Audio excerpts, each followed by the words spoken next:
Alasan Umar bin Khattab memberhentikan Khalid bin Walid. Penanaman tauhid di kalangan sahabat sangatlah kuat. Tegaknya tauhid bahkan melandasi kebijakan para sahabat, tak terkecuali Umar bin Khattab radhiyallahu anhu. Ini terlihat dari alasan memberhentikan Khalid bin Walid sebagai panglima perang di masanya.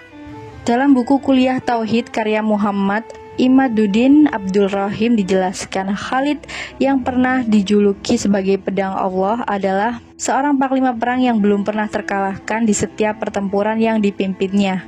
Saat menghadapi Persia, Irak, dan lain sebagainya, Khalid selalu ditakdirkan menang oleh Allah Subhanahu wa Ta'ala, sehingga prajuritnya pun mulai memujinya dan memujanya. Bahkan orang-orang membuat banyak syair dan lagu untuk memuji kepahlawanan yang masyhur itu. Namun saat Khalid sedang menyusun strategi untuk menggempur Bizantium atau Romawi Timur, datanglah surat perintah agar Khalid menyerahkan jabatannya kepada Abdullah bin Ubaid. Khalid yang sedang memimpin rapat tentu tidak langsung membacakan surat perintah dari Khalifah Umar itu, dengan memperhitungkan bahwa kalau ia menyerahkan jabatan tersebut saat sedang rapat untuk menyerang Bizantium, maka akan terjadi kekacauan. Karena itu, ia menyelesaikan rapat tersebut terlebih dahulu. Setelah usul-usulnya diterima dan menjelaskan cara menyerang Bizantium, barulah Khalid menyerahkan jabatannya sebagai panglima perang kepada Abdullah bin Ubaid. Setelah mundur dari jabatannya, Khalid kemudian kembali ke Madinah untuk melapor kepada Khalifah Umar bahwa perintahnya sudah dilaksanakan. Setelah itu, Khalid meminta penjelasan terlebih dahulu kepada Umar terkait pemecatan dirinya tersebut, karena dia khawatir ada kekeliruan yang diperbuatnya selama memimpin perang. Khalid memang mempunyai kelemahan di bidang tata administrasi dan pembukuan. Kendati demikian, Khalid sendiri meyakini bahwa tidak pernah keliru dalam perhitungan-perhitungan keuangan dari dana perjuangan itu.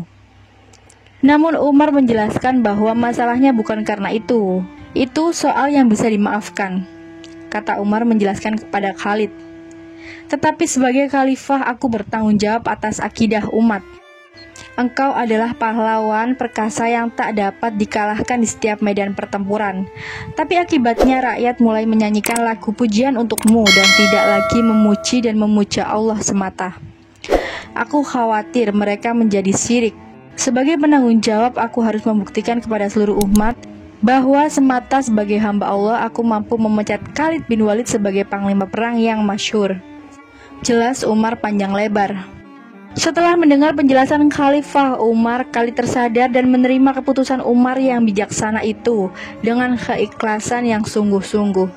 Khalid pun mundur dari hadapan Khalifah Umar seraya melompat lagi ke medan pertempuran dan maju menyerang musuh. Tak lagi sebagai panglima perang, tapi sebagai prajurit biasa. Orang-orang lain terheran-heran melihatnya. Mengapa setelah dipecat Khalid masih mau terjun di medan perang? Khalid pun berseru, aku bertempur dan berjuang tidak karena Khalifah Umar, akan tapi aku berjuang karena Allah semata. Seperti itulah ekspresi dan manifestasi dari ruh tauhid sejati yang ditunjukkan Khalid bin Walid, yang bisa diteladani umat Islam. Sekian kisah alasan Umar bin Khattab memberhentikan Khalid bin Walid. Karena hanya Allah lah tempat kita memuji dan memuja. Wassalamualaikum warahmatullahi wabarakatuh.